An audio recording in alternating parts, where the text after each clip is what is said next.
When you get a routine that becomes a habit, it becomes part of your discipline. You don't have to rely on being motivated, because that's why we quit. We lose our mojo. We lose that motivation. That's a whole other podcast topic. Motivation typically doesn't work for the human species, but discipline does. So I always found that personal side of things, be an early riser, make your bed, and start the day off. From a business perspective, just a couple of things. I always time block. I like to do my planning work pre-meeting or pre-review with a client, typically a day or two before, but I block time to do that, morning and then afternoon. Because I know with the clients that I coach who are successful business owners who are trying to get better in business and life, to be more authentic about who they are and what they do, that the two things that they will fall away from the fastest is that routine if it's part of growing their business, the prospecting. I call it planting seeds every day. You really need to have a system for planting seeds on a regular basis. And I see that like referral routines is a great example.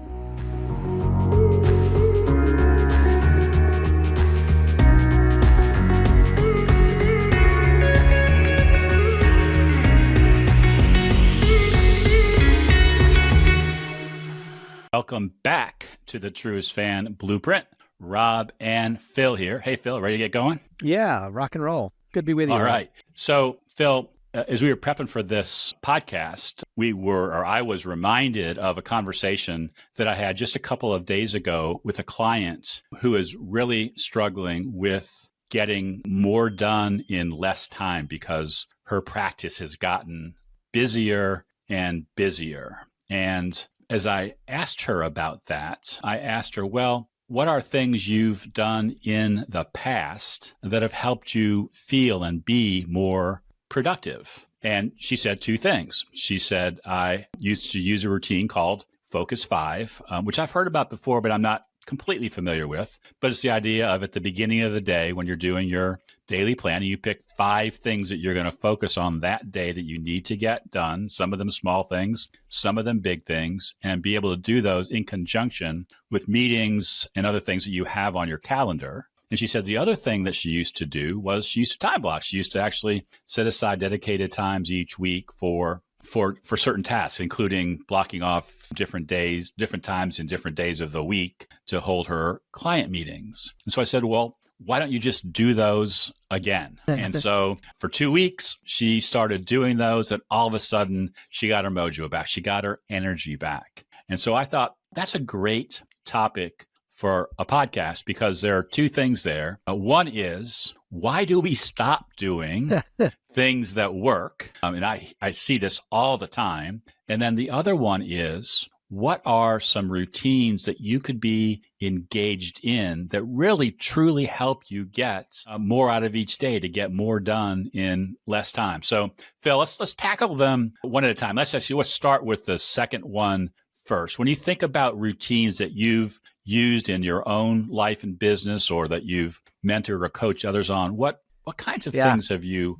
done? Yeah, and it's worth repeating what you said. When something's working so well, why do we stop doing it? I think that's because it's our human nature, that we become reactionary beings. Instead of acting on our plan, we react to all the things that are spinning and orbiting around us. I think that's why people do it. And for me, it was always, to your point, the routine was and is a combination of the personal aspects of what I wanted to achieve for my selfishness in the day and what I wanted to do in my business and for my clients. So other than one day a week, 6 days a week, I'm doing some kind of workout, typically between 5 and 5:15 a.m. I awake, and it's become a habit now. And I think that's the key word there is when you get a routine that becomes a habit, it becomes part of your discipline. You don't have to rely on being motivated because that's why we quit. We lose our mojo. We lose that motivation. That's a whole other podcast topic. Motivation typically doesn't work for the human species, but discipline does. So I always found that personal side of things, be an early riser, make your bed, and start the day off. From a business perspective, just a couple of things real quick. that you mentioned, I always time blocked, still do. I like to do my planning work pre-meeting or pre-review with a client, typically a day or two before, but I block time to do that, morning and then afternoon. The other big time suck, of course, is email and this thing that we all have floating around in our hands. So I know you've coached me on some techniques and strategies on how to keep that email especially.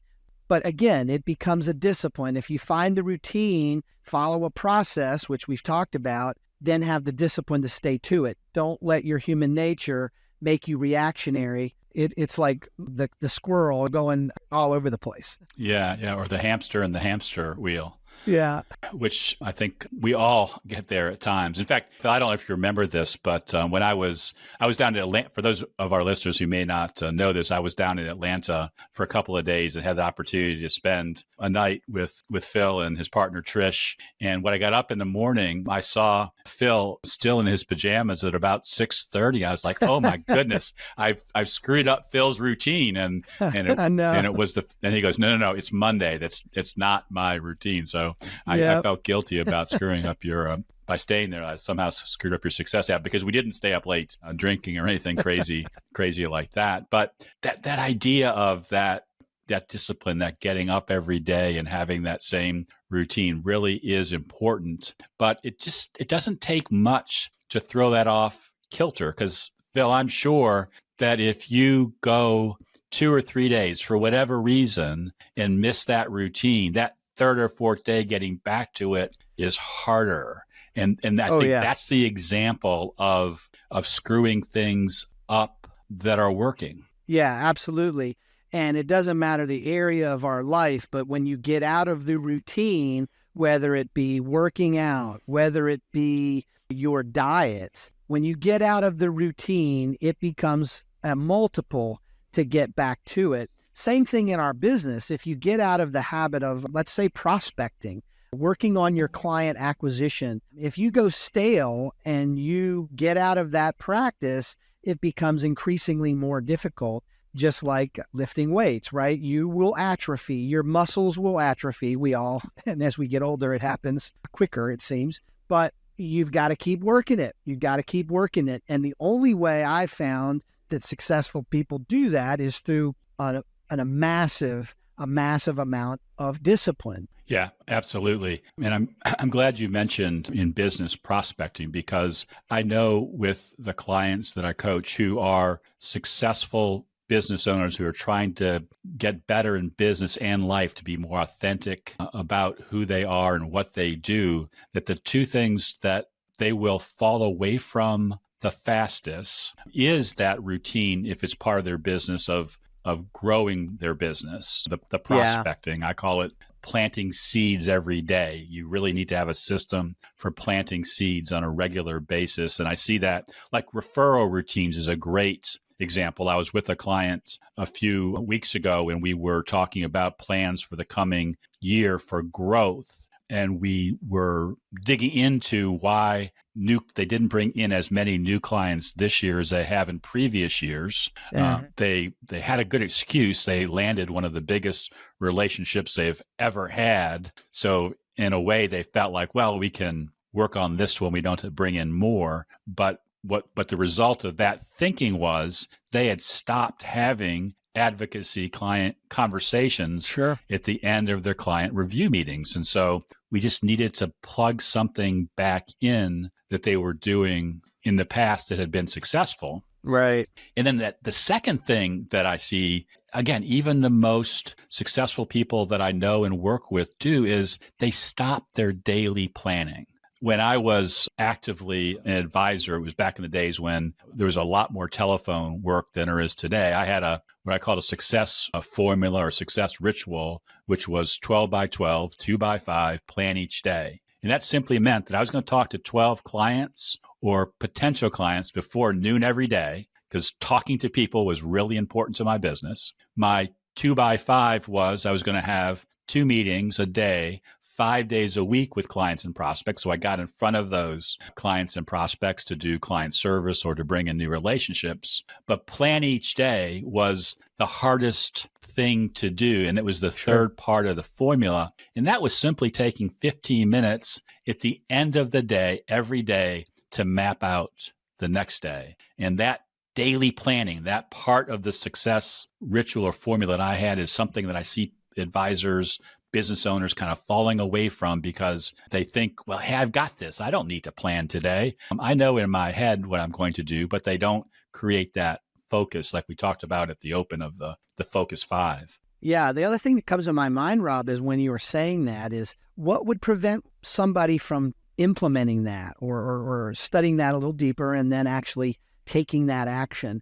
And I think what ends up happening or what ends up preventing us from creating that best practice or that best routine is we don't delegate really well. I know as a firm owner, a former firm owner, it was always hard for me to delegate certain things. But then as my business grew and I was able to offload things that just became a lot of busy work, it allowed me to focus back in on the most important work that I needed to be doing, right? It's the Stephen Covey first things first principle, which I like. Right. But we get bogged down. And I see a lot of advisors, talk to a lot of advisors that are just working their tail off. They're working 60, 70 hours a week. But when you peel it back, what are they really working on? They're working on things that somebody else could be doing or they could be delegating. It's pretty powerful when you're able to determine that. Right. In fact, you just have to dial back a couple of episodes on the podcast. We did a whole full episode on the importance of delegation. But I think maybe in combination with delegation is this tendency to make things more complicated than they need to be. So we think that we can't boil our business down into a formula like Focus 5 or 12 by 12, 2 by 5, plan each day. Yeah. But when you do and I do this all the time with clients, is I suggest that my clients and their team members do a time audit. Go back or not go back.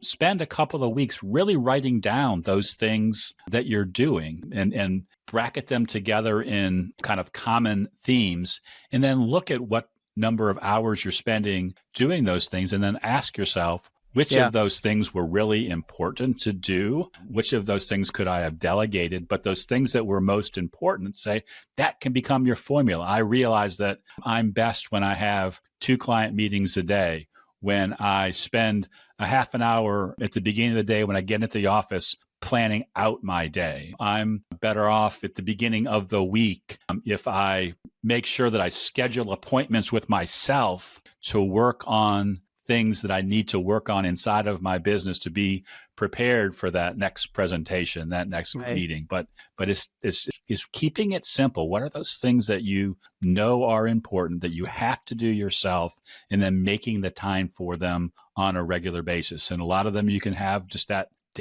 those daily habits. Yeah, right. It's the KISS method, right? Yeah, keep it simple, stupid. Yeah. Well, I can think of many times when I've been stupid. No doubt. We all have. We all have. It's recognizing it. That's the key. Yeah, recognizing and stopping and taking the time to do it. And that's a big part of the reason that in the work we do, we have a framework for most everything, whether it's our overall system for planning out your year or your quarter, or looking way out into the future, or thinking about your day. Is there different frameworks that you can use that are time tested that help you focus on those things? Don't feel like you have to figure it out all on your own. So Phil, if you were to put you on the spot here, because I didn't tell you I was going to ask this question, but if you were to give one tip to our listeners, just one thing that they could do to instill or assess kind of where they are with their success habits and routines, what would that one thing be? Wow, only one. I think that I would probably start to maybe discern what it is that's throwing me out of kilter. Is there one thing that you're doing that you could remove? It's kind of like the elimination diet. If you have food allergies, the only way that you really discover which foods trigger you, other than testing, is start eliminating eliminate the carbs, eliminate the rice, eliminate the pasta.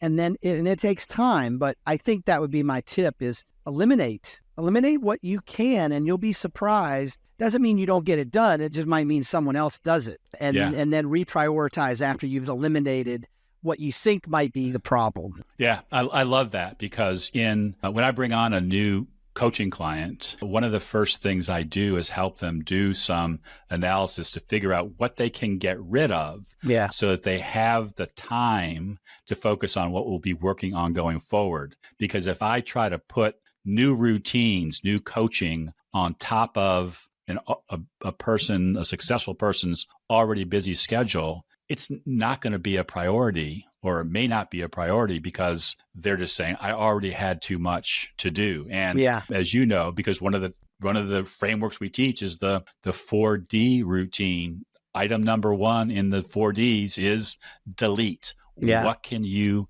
get rid of?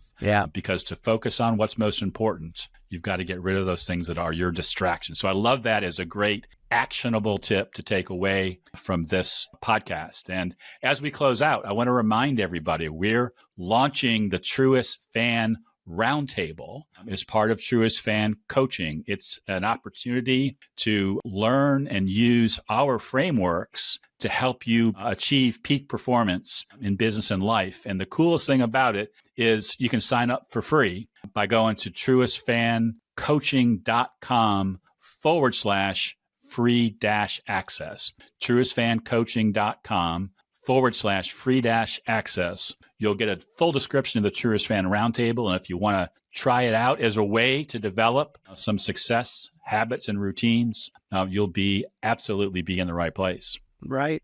And I would encourage everybody to subscribe to the YouTube channel, like us, forward us, recommend us, give us your feedback if there are things that you'd like for us to touch on and cover in upcoming episodes. We're listening to you, our audience, first and foremost. So, yeah. Awesome. Thanks. I'm glad that I turned it over to you, Phil, because sometimes I forget to remind people that we're trying to grow this audience too. But let's land the plane right here by reminding everybody who's listening that, as always, by giving you these great ideas around success habits, is one of our ways of rooting for your success. Take care. Bye now.